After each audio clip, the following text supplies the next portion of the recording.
I do believe that there are, crafts in the sky that aren't from Earth, and that's been happening for a while. Really? I do believe that, yeah. Which crafts specifically? What reports do you think aren't from Earth? I mean, there's tons that I could reference, but I would say I think that the Tic Tac stories are definitely something not from Earth. If we're believing the accounts of the Navy pilots and everyone else in the military who was genuinely spooked and perplexed by this, if we're believing them, then I think that there's your biggest account. There's also way better footage of those things, and right. I don't know why they won't release that.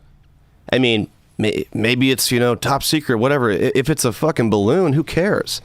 But I don't think it's a balloon. I think if it's a balloon or if it's some sort of technology that we're developing secretly, that's why we wouldn't want to release it. I think that's a good reason to keep it secret. It's always a possibility that what we're seeing sometimes is, our own stuff, or it's an adversary. Even if it's an adversary, I think that would be a good reason to release it, right? To put this out there so people see what it is, so we can start getting more reports of it and to expose this sort of technology that we don't understand, if it's something that we really don't know what it is. But if it's something that we have and we're secretly developing it and we don't want other nations to know about, I would imagine that would be a great reason to keep it secret and not to release the actual good, compelling footage of it. But then you would, if you're going to go with that theory, then you'd have to add the anecdote of, well, they lied to us then, because they said they don't know what they are. But that's what the government does. They lie to us.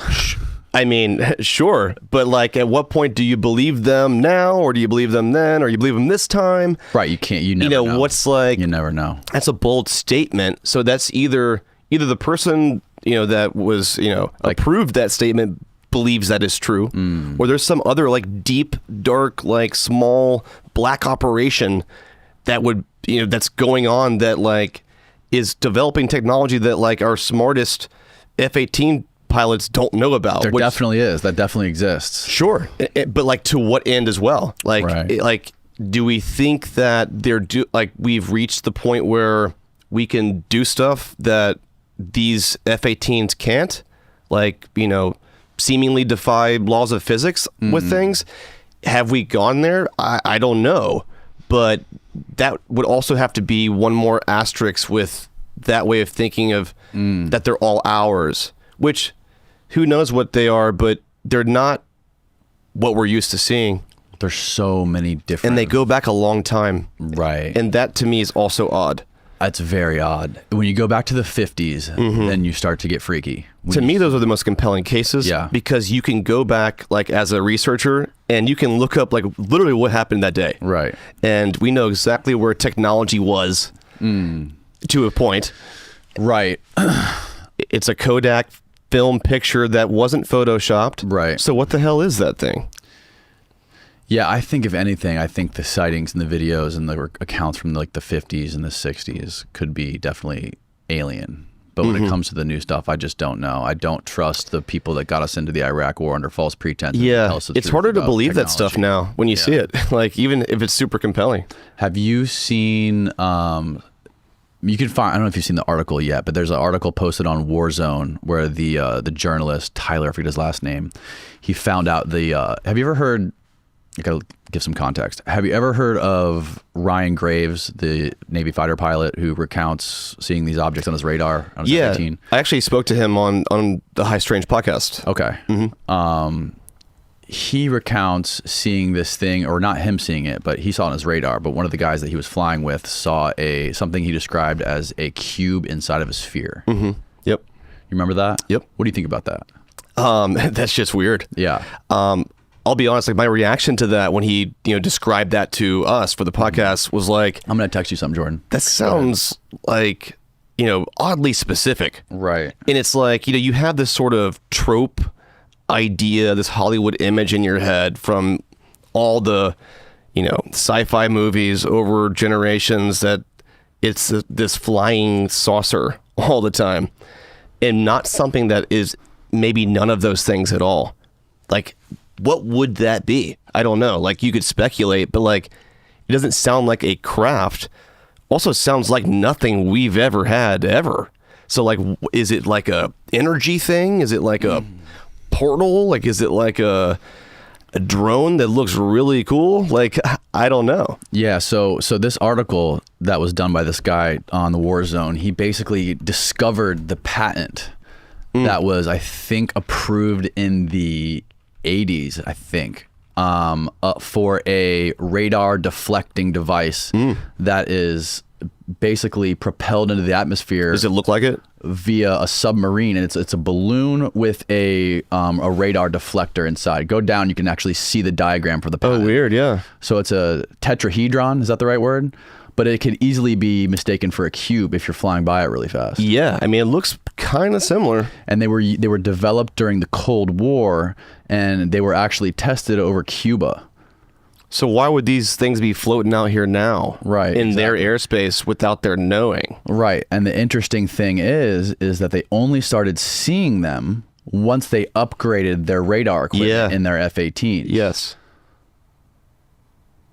So they could essentially be testing their own stuff on their own radar, because they essentially like it was deflecting the radar. It was working on the old radar. When they upgraded, instantly they started seeing them. Yeah, we're not going to tell you it's there. You tell us if you see anything as like the test of. Scroll down. It actually shows you everything about the patent.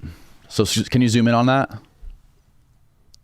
Are there any images of the real thing? U.S. patent number 2463517, titled Airborne Corner Reflector. Interesting. Yeah, you can do a deep dive on all of this stuff. It's literally on USPTO. Yeah, and you never know. Like it could totally just be this thing, right?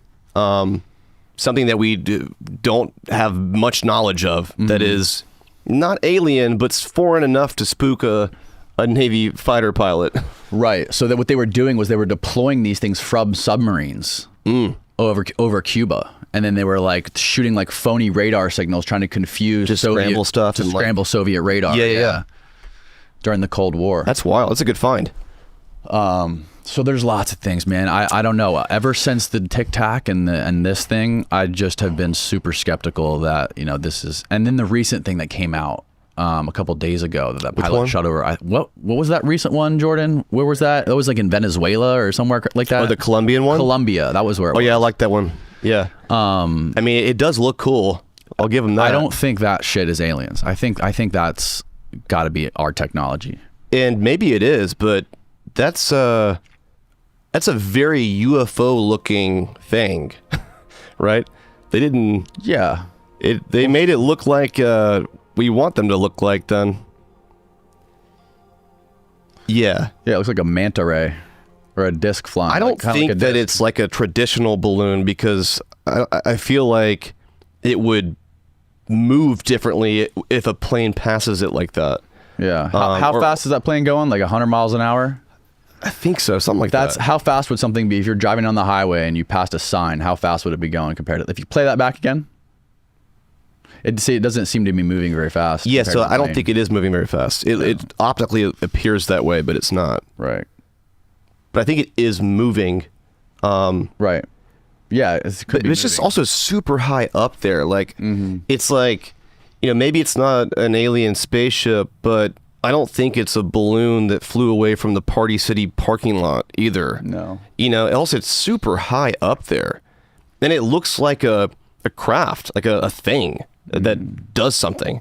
So that to me is either like some advanced balloon or like technology. The thing is, there's shit that we don't know what it looks like that we are currently developing. Just like that example I just showed you, that thing that there's a literal U.S. patent on that no one has ever seen before, and these fighter pilots weren't even aware that these things existed. So how do you kind of, I guess, rationalize why there is a UAP task force? Why does anybody in the government feel like it's an important thing to explore these unknown objects in the sky that have been ruled out pretty much everywhere else? Well, if it just was total bullshit. My theory evolves almost weekly on this, but right now I think it's a limited hangout. limited hangout. Yeah. Nice. I think basically that's I guess dumb CIA. club. It's CIA jargon for just a distraction. We're going to give you Sure. a little bit of truth here to distract everybody from what's really going on. And what's really going on, you think? I think it's secret projects that we have going on through stuff like DARPA or Skunk Works that we're developing and that we're testing that we don't want foreign entities to know about. So is your feeling that none of them would be something otherworldly? I don't know, but the more shit that comes out, like all these crazy acronym task force, Right. with all these people talking about it and people making careers on this stuff, and the more shit that comes out about it and the more headlines I see in the New York Times, the more I start to lean towards limited hangout, and that it's just a distraction. Yeah, I mean, false flag. I just don't instinctually like to give the government too much credit. I don't think that they're that smart. I don't think that they're smart enough to plot this whole deep campaign to make you look over here and do this. I think that they're not that smart. They've done it. They've attempted to do that before, but they also didn't succeed. So it's like, when did they attempt that before? just like Project Blue Book stuff. Sure, some people were probably affected by their misinformation campaigns and, thinking that you were loony or you're crazy if you saw something in the sky that you thought was an alien spaceship. But people never stopped thinking that, really. Some people did. But it's at what point is it is something true? Even if it's 0.1%, the universe is so big, it's it wouldn't be impossible for it to have happened. Definitely not. And so it's so with that in mind, it's hard to kind of, I guess, break down the things that we see here on Earth, but it's something that's been talked about for literally centuries. As far as you go back in history, they're describing shit like people still describe they see in the sky.